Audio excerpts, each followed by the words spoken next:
ઓમ શ્રી પરમાત્મને નમઃ. આપ સાંભળી રહ્યા છો આપણી યુટ્યુબ ચેનલ ધાર્મિક, એમાં આપ સૌનું હાર્દિક સ્વાગત છે. આજના વિડીયોમાં આપણે સાંભળવાના છીએ શ્રીમદ ભગવદ્ ગીતા અધ્યાય 10મો, વિભૂતિ યોગનો શ્લોક ક્રમાંક 35. ભગવાનની વિભૂતિનું દર્શન હજુ ચાલુ જ છે. તો ચાલો આજે જોઈશું આજના શ્લોકમાં ભગવાન પોતાની વિભૂતિ કોનામાં દર્શાવી રહ્યા છે. શ્રી ભગવાન ઉવાચ બૃહત સામ તથા સામ્નાં ગાયત્રી છંદસામહં માસાનાં માર્ગશીર્ષોऽહં ઋતુનાં કુસુમાકરઃ. હવે આ શ્લોકમાં જે સંસ્કૃત શબ્દ આવ્યા છે એનો આપણે અર્થ જોઈએ.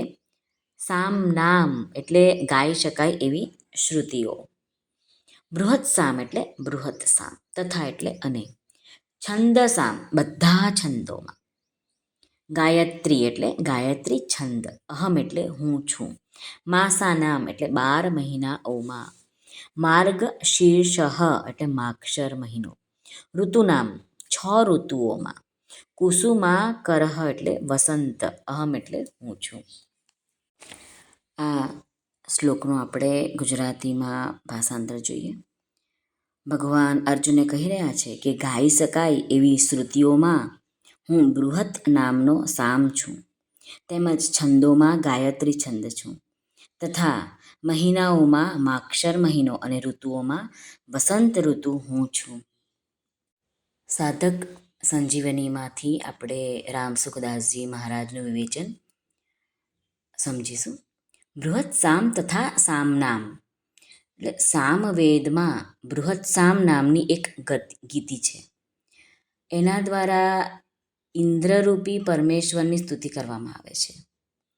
અતિરાત યાગમાં એ એક પૃષ્ઠ સ્ત્રોત્ર છે. સામવેદમાં સૌથી શ્રેષ્ઠ હોવાથી એ બૃહત સામને ભગવાને પોતાની વિભૂતિ તરીકે બતાવેલ છે. આગળ 22મા શ્લોકમાં ભગવાને કીધું કે વેદોમાં હું સામવેદ છું, અને અહીં બતાવે છે કે સામવેદમાં પણ બૃહત સામ છે તે મારી વિભૂતિ છે. હવે આગળ વધીએ તો ગાયત્રી છંદ સામહમ. વેદોની જેટલી છંદોની ઋચાઓ છે તેમાં ગાયત્રીની પ્રધાનતા છે, શ્રેષ્ઠ છે. ગાયત્રીને વેદજનની કહે છે, વેદ માતા કહે છે, કેમ કે એનાથી વેદો પ્રગટ થયા છે.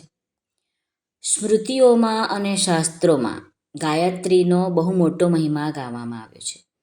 ગાયત્રીમાં સ્વરૂપ, પ્રાર્થના અને ધ્યાન ત્રણેય પરમાત્માના જ હોવાથી એનાથી પરમાત્મા તત્વની પ્રાપ્તિ થઈ જાય છે, ભગવાનની પ્રાપ્તિ થઈ જાય છે. તેથી ભગવાને ગાયત્રીને પોતાની વિભૂતિ તરીકે બતાવેલ છે. માસાનામ માર્ગ શીર્ષોહમ. જે અન્નથી બધી પ્રજા જીવિત રહે છે તે અન્નની ઉત્પત્તિ માક્ષર મહિનામાં થાય છે. આ મહિનામાં નવા અન્નથી યજ્ઞ પણ કરવામાં આવે છે. મહાભારત કાળમાં નવું વર્ષ માક્ષરથી શરૂ થતું હતું.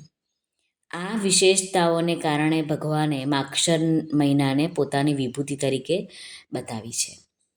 ઋતુનાં કુસુમાકરઃ.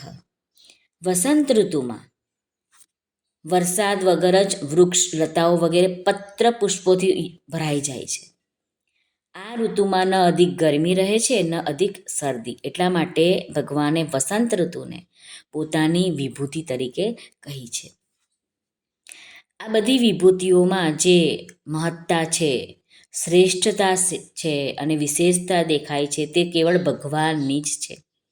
આથી ચિંતન ભગવાનનું જ થવું જોઈએ.